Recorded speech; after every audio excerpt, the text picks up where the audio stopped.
وبركاته.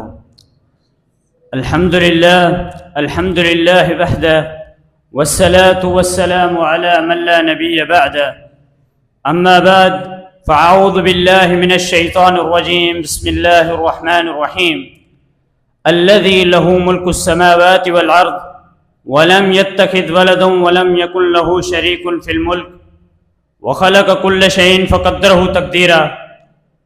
Honorable guests, kind teachers and dear students, in this meeting my topic is about importance of time in the Quran and Hadith. In the Quran Allah says, وَخَلَقَ كُلَّ شَيْءٍ فَقَدَّرَهُ تَقْدِيرًا. For every matter there is an appointed time. This verse teaches us that everything in life has a specific time and season. There is a time for birth, there is a time for death, there is a time for growth and a time for decay. We must learn to recognize and respect these times and use it wisely.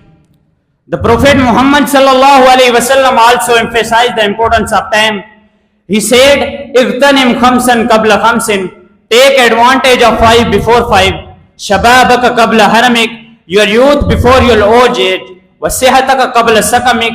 Your health before your sickness. Waghinaka qabla faqrik. Your wealth before your poverty. Wahayataka qabla وَفَرَاغَكَ قَبْلَ شُغْلِكَ. Your free time before your busy time. This hadith teaches us to make the most of the time we have before it slips away from us. We must use our time wisely. Wassalamu alaikum warahmatullahi.